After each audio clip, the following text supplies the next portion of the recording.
woman goes silent, not because she has run out of emotions, but because she has finally organized them. Silence is often mistaken for indifference, but in reality, it is one of the most emotionally intelligent responses a person can have. When a woman reaches the point of silence, it means she has already traveled through every emotional stage internally. She questioned herself. She doubted her expectations. She replayed conversations in her mind, and she tried to understand whether her feelings were valid or excessive. Long before the silence appeared on the surface, an internal storm had already passed. What remains after that storm is calm, and calm is not weakness. Calm is resolution. Silence is not the absence of thought. It is the conclusion of thought. In most relationships, communication does not fail suddenly. It erodes slowly. A woman usually speaks first, then repeats herself, then explains in different ways, hoping that clarity will eventually create change. She expresses disappointment not to attack, but to be understood. She raises concerns not to control, but to feel safe. Each time she speaks, she invests emotional energy, believing that honesty will lead to connection. But when her words are consistently dismissed, minimized, or misunderstood, something begins to shift inside her. The emotional cost of speaking becomes heavier than the emotional relief it once provided. At that moment, silence starts to feel safer than expression. Psychologically, silence is a defense mechanism that activates when the mind decides further emotional exposure is unnecessary or harmful. It is not a punishment, and it is not a manipulation. It is self-preservation. A woman does not go silent to teach someone a lesson. She goes silent because she has already learned hers. She has learned that repeating herself will not change behavior. She has learned that effort without reciprocity leads to exhaustion. She has learned that love without respect slowly turns into self-betrayal. Silence becomes the line she draws when she finally chooses herself over hope. What makes silence so powerful is that it arrives after effort, not before it. This is why it feels final. Anger still carries desire. Disappointment still carries expectation. Silence carries acceptance. Acceptance is the most dangerous emotional state because it ends negotiation. When a woman accepts a reality she once tried to change, she stops investing emotionally in outcomes.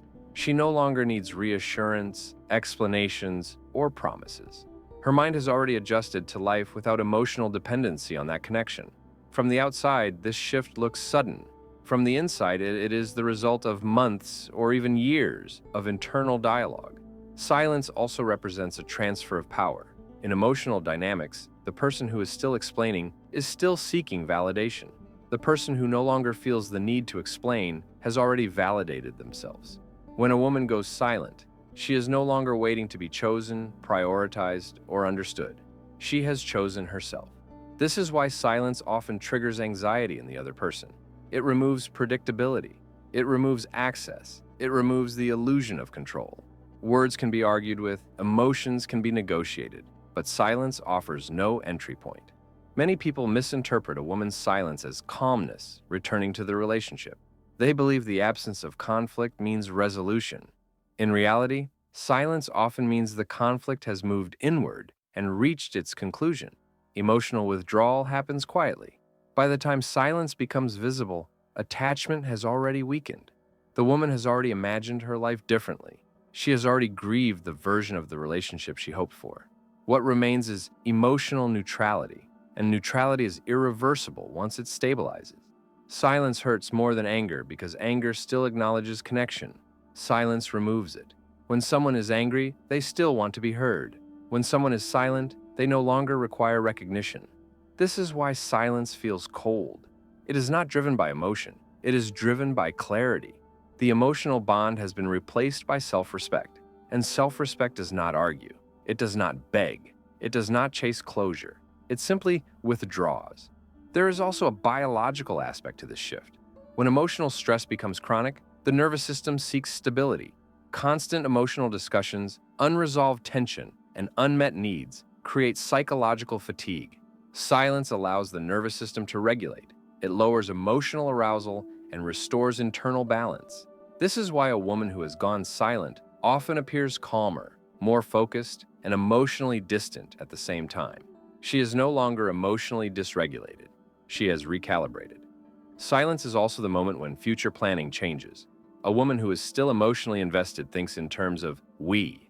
When silence arrives, her thinking quietly shifts to I.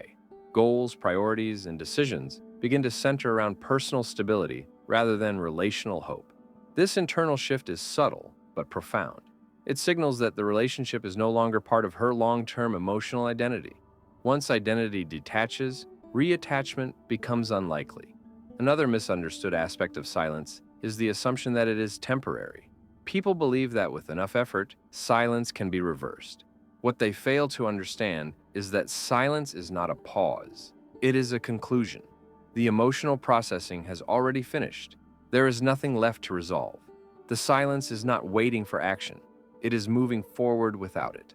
This is why attempts to re-engage after prolonged silence often feel forced or ineffective. The emotional door has already been closed from the inside. Silence also reflects dignity. A woman who goes silent is no longer interested in proving her worth to someone who failed to recognize it when it was freely given. She understands that repeating her pain will not create empathy where awareness never existed. Silence becomes her way of maintaining self-respect without creating further emotional damage. It is not dramatic. It is not loud. It is controlled, measured, and final. Perhaps the most important truth about silence is this: a woman does not go silent because she stopped caring. She goes silent because caring alone was no longer enough to sustain the connection. Love without mutual effort becomes self-neglect. Silence is the correction of that imbalance. It is the moment when emotional generosity ends and emotional boundaries begin. When silence arrives, the relationship has already been redefined internally.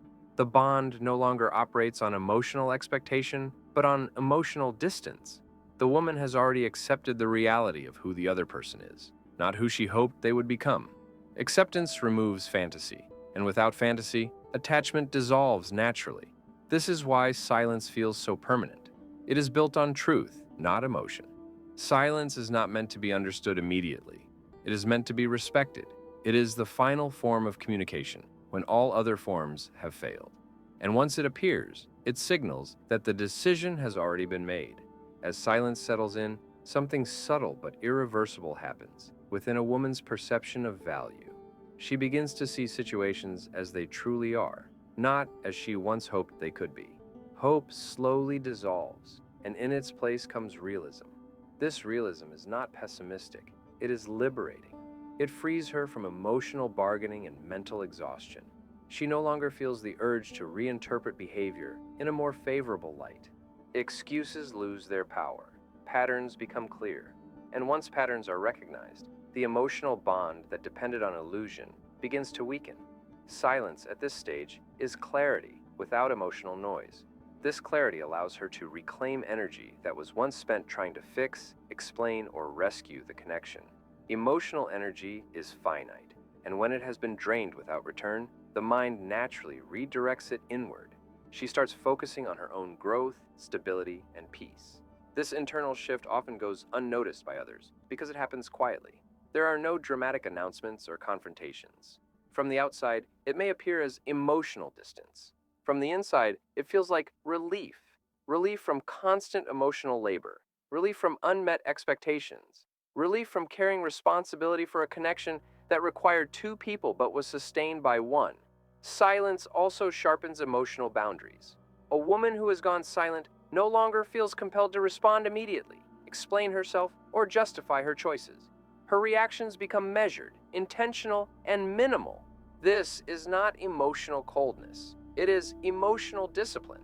She understands that access to her emotions is no longer freely available. Silence becomes a filter. Only what truly matters reaches her. Everything else fades into irrelevance. This is why attempts to provoke a reaction during this phase often fail. The emotional hooks that once worked no longer have anything to latch onto. At this point, many people attempt to re-enter her emotional space by offering apologies, promises, or sudden attention. What they fail to realize is that silence is not created by a single mistake, but by a consistent pattern. A woman does not shut down emotionally because of one moment. She shuts down because of repetition. Repeated disappointment teaches the mind that change is unlikely. By the time silence appears, apologies feel late. Promises feel familiar, and attention feels reactive rather than genuine. The emotional system no longer responds to short-term gestures because it has already recalibrated toward long-term self-protection. The next step is reshaping your digital environment. Your feed influences your mood more than you think. Content that triggers comparison, anxiety, or negativity slowly shapes how you see yourself. Removing it is not weakness, it is self-protection. Replacing it with content that educates, grounds, or inspires can change your emotional state over time.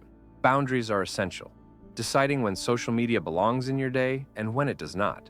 Protecting your mornings and your nights. Turning off unnecessary notifications. Creating moments where your attention is not being pulled in every direction. Most importantly, investing in real-life experiences. Conversations without screens. Activities that require presence. Moments that don't need to be shared to be meaningful. Fulfillment does not come from being seen. It comes from being engaged. Social media is just a tool, but it is a powerful one.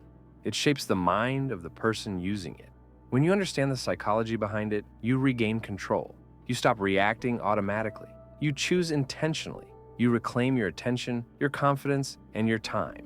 And in a world that constantly competes for your focus, that may be the most valuable thing you can take back.